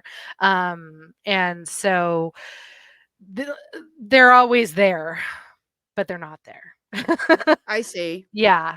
So, but they They're there in physically, spirit. yeah, they physically come back in book 11 and start getting those perspectives again. Um, we have this wonderful thing called magic that just enables things to happen that makes it so we can kind of put Kin and Anne Marie on the side for a little bit. I'm Because amazed that you can put characters you love aside. I can't seem to do that. Like my favorite character shows up in all he's in every single book I've written somewhere. well, that's Whether probably he's the main character, he's trying to take over the story, or he's just shown on the side. He usually tries to take over the book because he's my favorite character, and I kind of that's let him sometimes. Damien for me, for sure. I think I drove Amanda crazy a little bit with him every once in a while because he's my favorite, so I like to That's why he got incorporate him. quadrology. Yeah, well, it's his brother's fault that it turned into a 4th book, not him, but, Sure. Corin's fault, but, I can blame Damien partially too. Um, but He yeah, wanted he's more just page time with you. exactly. Exactly it. Yeah, no, he's got such a fun unique magic as well. That's the thing that was really fun through this series too, is because we're creating all these different superpowers in a way, Avengers, fantasy style Avengers, that we really That's what I ventured write, man. Fantasy into style adventure. some, yeah, Like, crazy, crazy little it's magics. not like adventures in the movie. Well, I guess because there are a bazillion movies. More like the Mhm. comic books where Yeah. there's crossovers with other series and characters from. It's just madness. Yeah, yeah, and we incorporate that a little bit. They do tend to stay a little bit more contained to their stories I do until not. we hit 11, 12, 13. Um, but it's fun though because we you should see our freaking Excel sheets that are tracking things because I gave timelines up trying to and track them because there's too many, there's too much, and every time I turn around, they're like, oh, there's a new crossover connection with. I've just given up yeah, no, Amanda because and I. I have characters that can cross time, that can cross Oh, space. yeah, I have when you get to yeah, that point. like See, yeah, we don't it's get just that crazy. man. We have a little bit of time jumping, I have but only in angels. 15-minute increments, no more Yeah, than 15 minutes. So, um, yeah, and Amanda and I were real OCD about book 13, especially since we were trying to complete it. Like 13 was a process, and we actually we're really did sorry to any readers out yeah. there who are Did listening you to this. outline all 13 and then write them, or just outline the first Not three? really. We So you had knew like the idea for we had the where you idea. wanted to get to, Yeah. and not and built the map as you went along. Yep, you got it. And because we had the idea, we knew who the party was. We knew kind of roughly where the finish line was. There were a lot of details about that finish line that were still very unknown. And so 11, 12, 13 took Amanda and I far longer than we wanted it to take us actually. I mentioned we wrote really fast. Embrace of the Shade came out in 2019. So Embrace, it was the first 3. Embrace, Blood, and Unraveling the first trilogy, all came out in 2019. All of Rebels Crucible, which is the quadrilogy, came out in 2020. So 4 books in 2020, 3 books. All of Shadowed Kings came out in 2021. So 3, 4, 3, 19, 20, 21. And then 2022, we intended to finish the series. And then just life got in the way. Life restarting after post COVID. Personal note, I went through a divorce, like different Oh stuff like that. no. So during that time, things slowed down. Yeah, but it was a Um, good cadence because that's what I do is about 3, 4 books a year, yeah, except during COVID when I did 7 because right. I went from commuting, Yep. an hour to 60 to 90 minutes one way Yeah. twice a day, 5 days a week to none of that. Hmm. And so I suddenly had like 2 to 3 hours a day that like I normally didn't have Yeah. because I do write most evenings Hmm. for at least an hour. And now I had all this extra time. So It's I the wrote best. more. I was like, what am I gonna do? I am home, you know? Yeah. Well, see, and now we've hit a point too where we just don't have as much time to commit to it. Her life has gotten infinitely crazier because she's got a 4-year-old. Oh, My my life, nephew's 4. I yeah, totally understand what that's like. I babysit him yes. sometimes and love you Well, dearly, fun Danny. side story. Amanda and I were on Discord working on the books when her water broke. Oh, Yeah. wow. So I was in a Did you panic stop the for writing session uh for the no, we kept because it. Yeah, we did. And I started panicking. I I think you probably was can, because a there's, bigger like panic than her when the husband water was. breaks, it's like it's just saying, "Hey, this is imminent," Yeah. but you can be in labor at that point, like, my I know someone very close to me who was in labor for over 24 hours after her water She was broke. in labor for So, 36. Amanda was in labor for 36 hours. It was yikes. insane. I was panicking all 36 of those hours because I didn't hear I mean, anything from her. I was worried But when this person was in theirs. yeah. Um, But yeah, so Nathan, he's 4 now.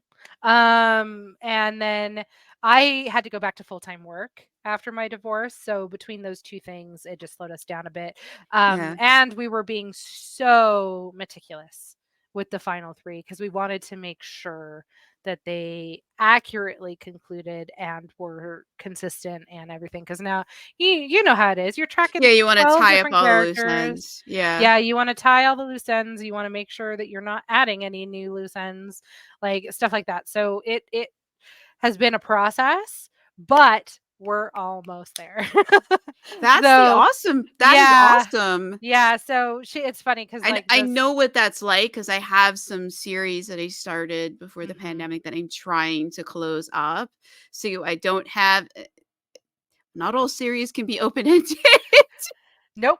And, I like, can only I've come to discover that I can only have 1 or 2 that are open-ended and the others, like, need you to need come the to a conclusion. stopping point and stay there for a while. Mhm. So, Yeah, and yeah, we knew that this one was gonna have an end. We didn't quite know how many books it was gonna be to that end. The 13 didn't become evident until fairly recently that we were I gonna be able to do feel it in 13.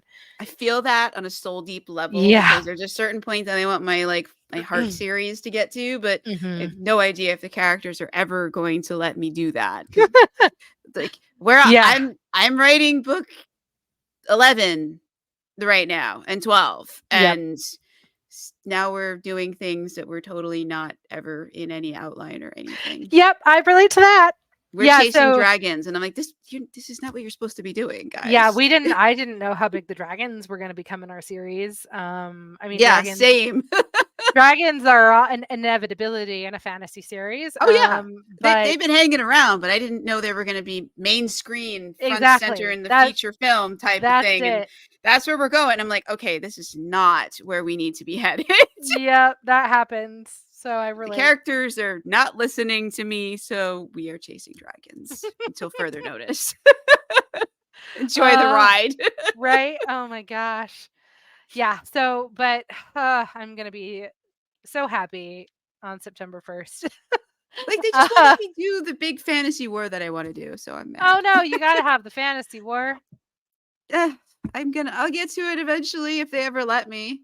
There's Yeah, see, things that and have that's to be set up, and they won't let me set it up. So I'm like, well, we just oh, can't have it come out of nowhere. no, you gotta build to that. Yeah, no, that's the fun thing about the Pantracia Chronicles too, is that it kind of naturally arcs like that too. That it's like, we start with the small fishes, and then it just kind of is like it keeps gradually getting bigger until we're in that big epic Yeah. giant dragon battle, which is literally what I'm editing right now in book 13, is that That's what I'm sequence. trying to get back to. We went from the big high Lord of the Rings kind of, like extreme high concept fantasy. We're Mhm. fighting the literal devil, and other things going on, and things are just eating up all the magic, and just this huge world-ending crisis. And then we went down, and they're like decided, let's take a cozy fantasy meander and resolve some interpersonal stuff that we have going on while we deal with some of the magical, some of the fallout from all this high drama. And now I want to get back to the high drama, and they're having too much fun in this lower stakes cozy fantasy like thing. So it's a tug of war. Hey, there's benefits to both, So I right? feel you about the themes, and Mhm. because we had the reluctant hero, Oh, yeah. and now we're in the like, how do you go home again? What is home? Where is home? Mhm. Like the search for home kind of thing. Oh, that's And wonderful. yeah, and yeah, no, it is, and it's It's a fun really trope. like, it's really fun to write, and like Mm. it's really everybody who's read those it was only supposed to be a couple of books in this, and we just did the fourth one in this thing, and everybody who's read it really loved it. But like, I want to go back to all the like high concepts, like, Mhm. world, well, maybe not world ending, but like death is on the line in Right. every chapter, and Oh my gosh, that we was a seem to get them back. They whole don't want to do that. debate, They Amanda, want and to I chase went through, dragons right? and Yeah, maybe no, that ride them. oh, yeah, you gotta have dragon riding. Hey, I already spoiled that. I already said that we introduced dragon riders in book 13, so there you go. That's in there. I mean, I don't think Um, it's a spoiler at this point if I say that in book 11 there'll be some dragon riding going right, on, well because I think I think the way that book 10 was going, like, everybody is literally expecting there to be somebody riding a dragon in book 11. There's literally that, like, I don't think well, there's any way that's not I happening. don't know about you, but I know we set the precedence too when we put a dragon on the cover of book 9, so, you know. And book 13, we just released, we just announced the cover release actually, to our newsletter subscribers yesterday Oh, wow. on, book 13's cover. We have very romantic fantasy covers throughout the whole thing. I mean, cover of Embrace of the Shade is very romance, which is strategy, obviously. But book 13, we've got people on every cover. 13, Except that one. no people. No people on the cover of book 13. Well, it sounds like you have too many people. So like, you can't put all of them on the cover because that That's would be the too much. truth. That's the truth of it, Amanda. And I couldn't figure out who would be on the cover. So, nope, now it's just the bad guy. It makes sense. Makes sense. Then you keep your like, no, you had hmm two people on Embrace the Shade. So, hmm and The most 13 the is just the most that bad appears guy. on a cover is 4. We have 4 people and a dragon on the cover of book 9. Um, we have 1 person on the cover of book 10 and our big bad on the cover of book 10. And then otherwise it's 2 people, I think, on just about every cover. I try to Uh, keep just one on mine. Otherwise, I think it gets too crowded. yeah. Um, I like, do your especially cover. because you see it on, it's this guy. I know, I love it. But I knew He's because my actually favorite character.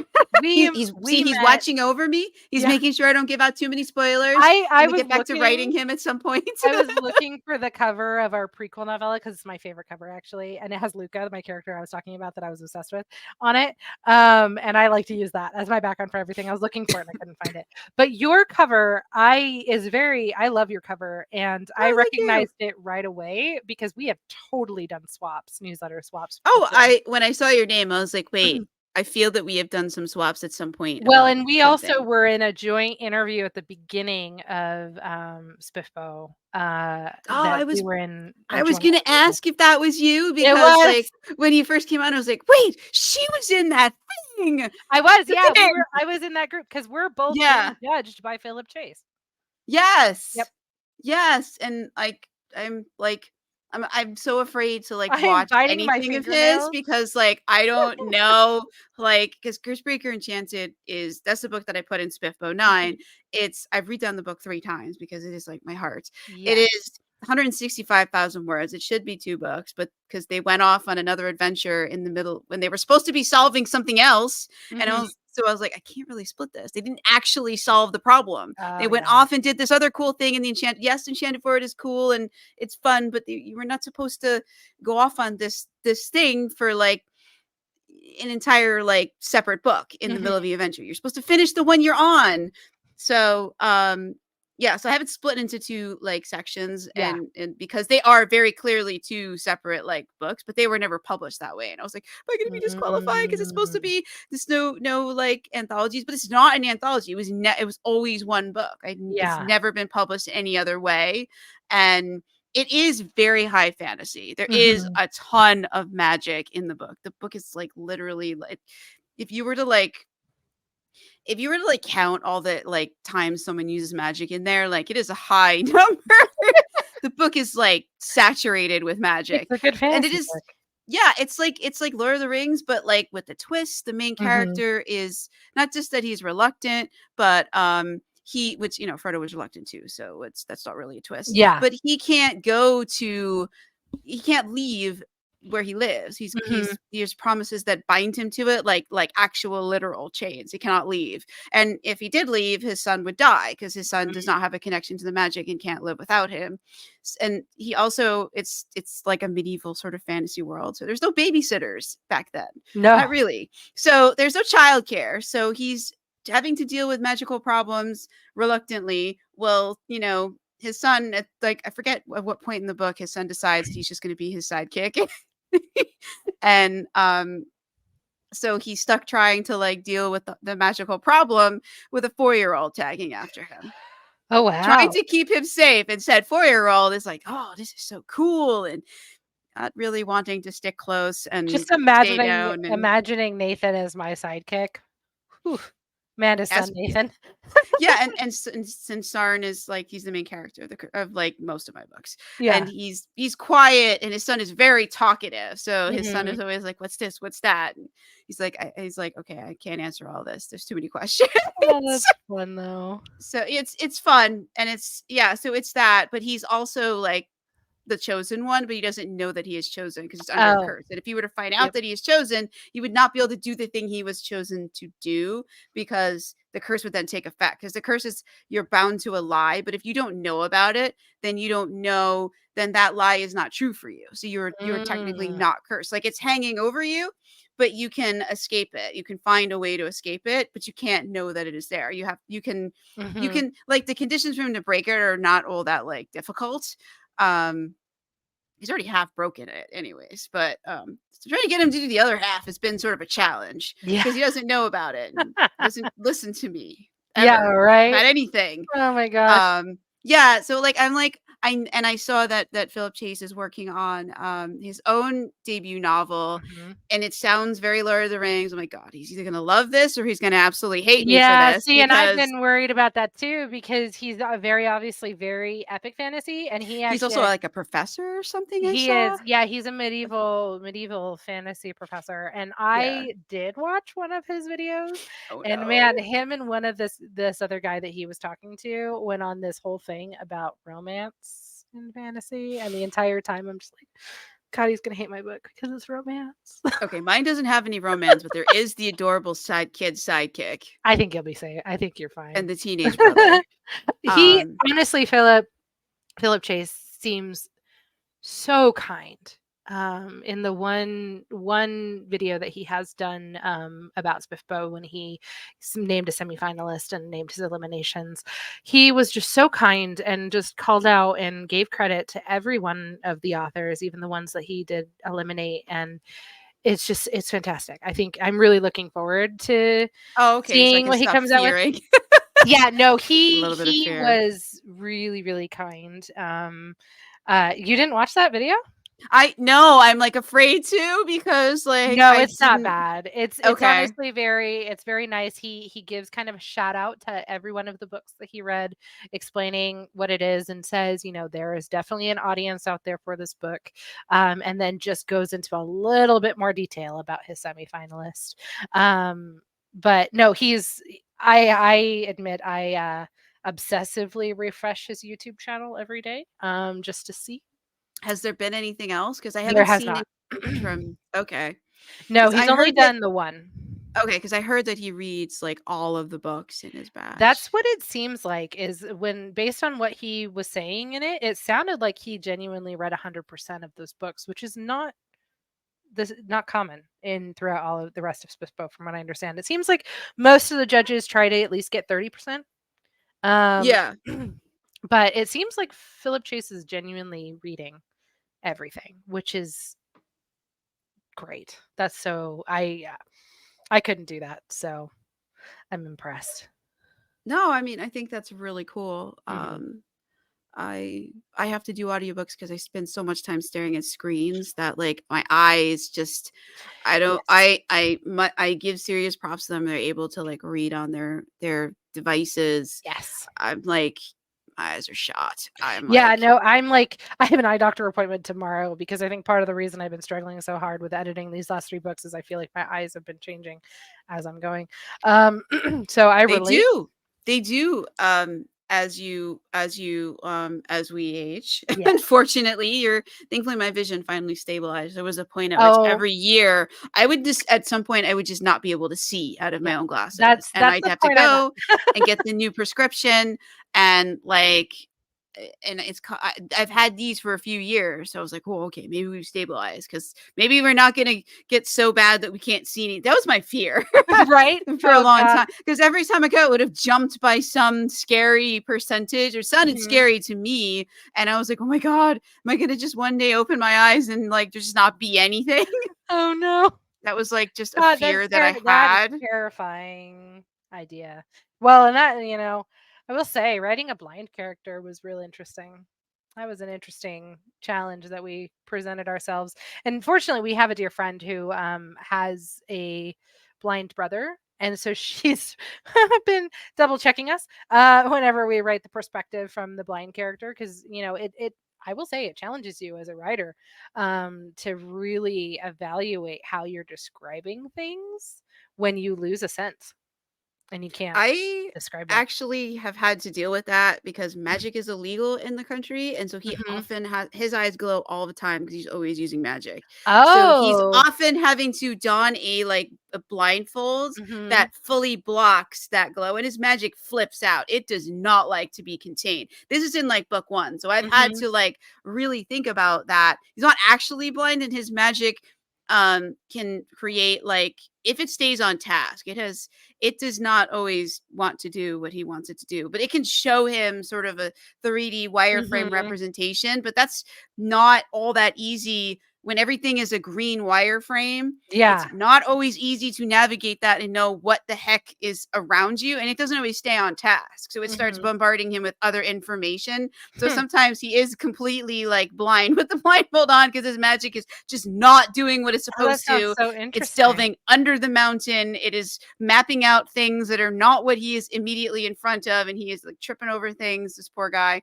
Yeah. So, and, like, it's in one of the first chapters. He's stumbling around, and his magic is not cooperating, and he's like, I can't open my eyes because people will see the glow, and it's using magic is a punishable by death, and Mhm. he needs to get to work because he needs to provide for his son, Yep. and, like, his magic will not show him what's around, so he's trying to get through the crowded tunnel unable to see anything. Oh, no. Yeah. Yeah, so I deal with that with him. So I don't have a completely blind character, but Mhm. he's some he's often having to take away his own sight just to stay out of sight, Yeah. That's which awesome. is another interesting thing is to have to, like, it's another interesting sort of it's interesting to write because Yeah. you're choosing to remove one sense Mhm. um in order to protect yourself. Yeah. I feel like he and my character Damien would get along really well. Oh, probably. Yeah. He's very quiet, which is yeah, he's very quiet. He's that person who you have no idea, like the quiet ones you have to watch Oh, out yeah. for. Like Oh, he is yeah. that. He just he thinks a thousand different things. He might say one thing out of the thousand, and you have like no idea how he got from whatever the last thing you heard him say to that thing. You're like, how did you get there from here? I'm confused. And sometimes he doesn't say anything at all. He just walk off, and you're like, wait, where are you going? What are you doing? Like there's a lot of that conversation going Yeah. on, and Oh he's my like, gosh. "Huh? Oh, I'm going to do the thing." And they're Yeah. like, because like he kind of forgets that other people are not in his head with him. He's an Yeah. introvert, so he's not a very but he's the introvert. He's been adopted by a lot of extroverts, and they don't understand him. The poor Yeah, that's guy. fun. His son is always like, "You're doing that quiet, intense thing again. I don't like it." Oh, no. Yeah, if his son's a different personality for sure. Oh yeah, he's adorable and always he runs my newsletter. So Oh, there you go. I like that. That's fun. so the newsletters are sometimes quite fictional because he doesn't always want to tell what's actually going on What's in these actually going on? situations. Oh my So, gosh. That sounds like so a great way to do a newsletter, though. yeah, I mean, otherwise my life is pretty boring. So I let Rand like embroider the truth. That's our son. His name is Rand. Um, just for entertainment. Everybody knows, like it's an open. It's not a secret. It's an Yeah, open thing. It's been that way since I started. That he is writing the newsletter. He signs it at the end, and it's not me. Every once in a while, I write one for me, and that's but fun. I yeah, might have to join your newsletter just to see that. ah, I will. it's I need to. I it's should on have. Substack. I should have a long time ago when we first did news swaps or newsletter swaps, but Oh yeah, I mean, I'll find you. the one coming out Sunday is going to be very entertaining. So, if you're not signed up, you Sunday's edition is going to be very entertaining. Oh, well, then I I definitely need to get signed up by Sunday. Sounds like a plan. recommend. It's not anything that anybody could have predicted. Well, I if didn't know you we were doing it. speaking of newsletters, if you wanna meet Luca, who's the character I was talking about, Mm. you can, just by signing up for the newsletter because that's our Oh, prequel that we give away with the newsletter. So it's actually a great way to get introduced to our writing too, which you kinda got an intro with the read that I did. But, I yeah, you like can it. meet Luca. Meet Luca for free just by signing up for the newsletter and, grabbing that, and then you can meet her and Silas, and intro to the one of our major thieves guilds that's in No, the that's series. cool. That's cool. Mhm. I do very much like the writing that I heard in the excerpt. Oh, well, thank you. I very much enjoyed. I was like, wait, I wasn't ready for it to end. That was that awkward moment of silence. I was like, that's it. Wait, like Yeah, my brain, sorry. I like just like, I think I'm gonna it stop like went here. off the tracks. I was like, but I was having so much fun. I Uh, didn't. I was waiting for Anne-Marie, but I was yeah, also enjoying damn it, it. even though I didn't. I was like, okay, maybe she's just not in this scene. It's fine. We can just be kin. No, It's cool. she You was. I know. was just bad at preparing it. It's It's fine. fine. It's totally fine. Is there anything else that you want to say about Pantracia? Pantracia? Pantracia. Pantricia. Pantracia? Tracia. Tracia. Pantracia. There you go, Okay. Pantracia. I don't think so. I feel like I covered it pretty well. It's a lot of fun. 13 books cover a whole lot of stuff. All Are sorts of they different walking tropes of or just on KU? I forgot to ask So that. they are just KU. We are Okay. exclusive to Amazon. So that is the best place to get it.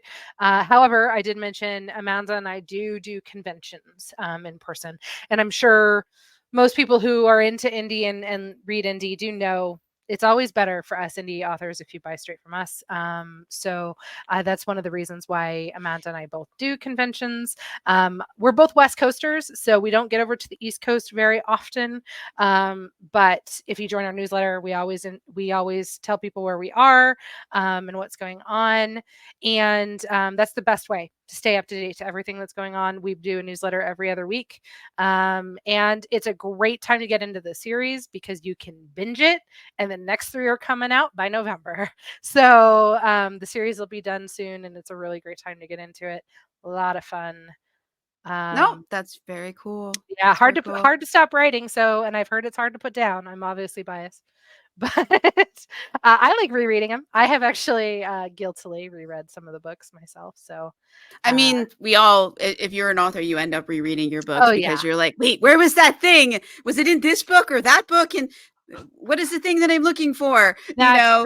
that's been the fun process with these final three. I will say, is making sure that we're staying true, staying Yeah, consistent. yeah. Because it's hard because you like you forget, or sometimes the characters like lie to you because they're like they want Hmm. you to do something different. It's like we already saw this. Yeah, Yeah, but we need to consistency is a thing. We need to keep it. right. But yeah, thank you so much. I really Yeah, appreciate it. It's been fun talking with you and learning about Breaker too. yeah. Yeah. It's free, so you can. It's wide. It's everywhere. Oh, gotcha, Um, gotcha. Yeah, yeah, we did that for a it's little bit.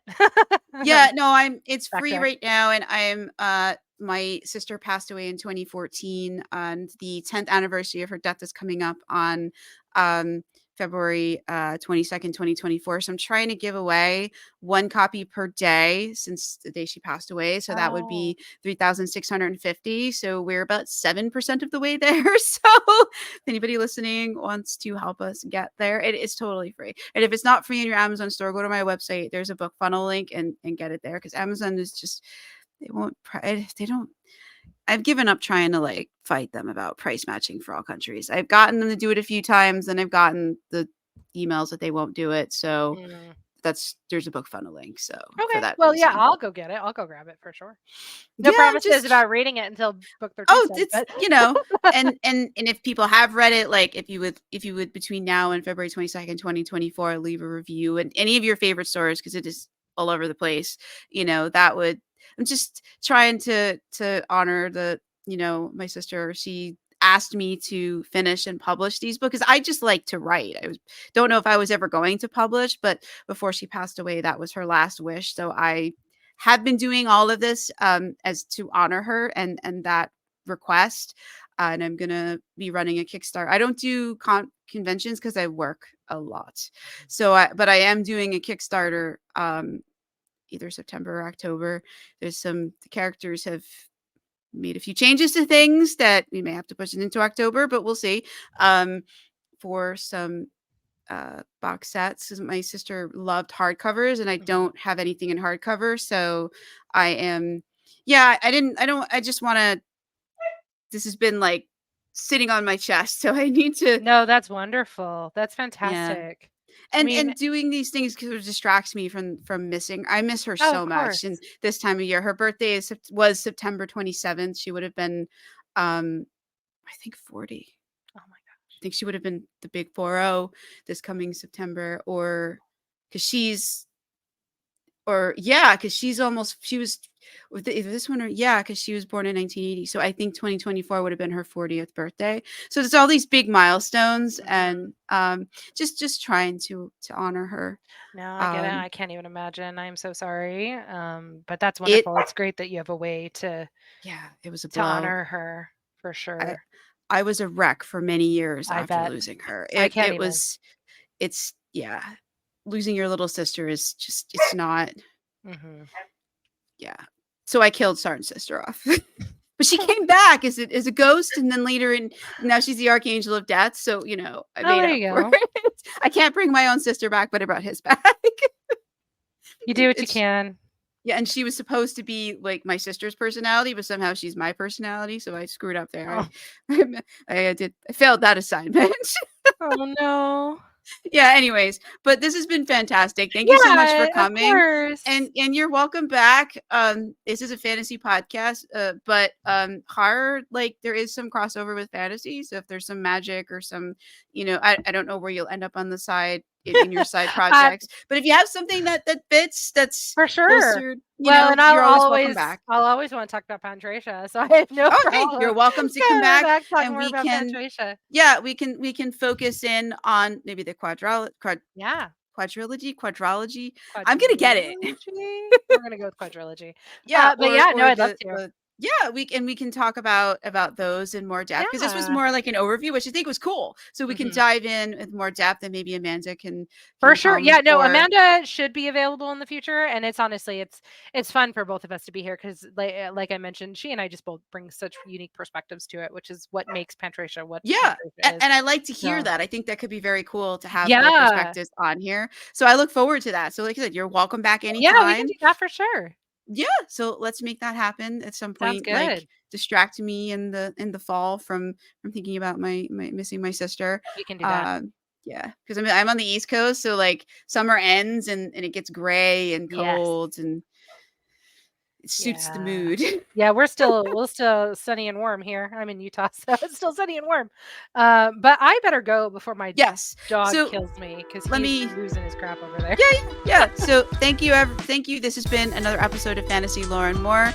I am Melinda Kucsera, your host, and today we had Kayla Hansen, and we were talking about the world of Pantracia. Yes, I got it. Have a great day or a great night. We'll have all the links in the description or the show notes, depending on where you're listening. Thank you so much.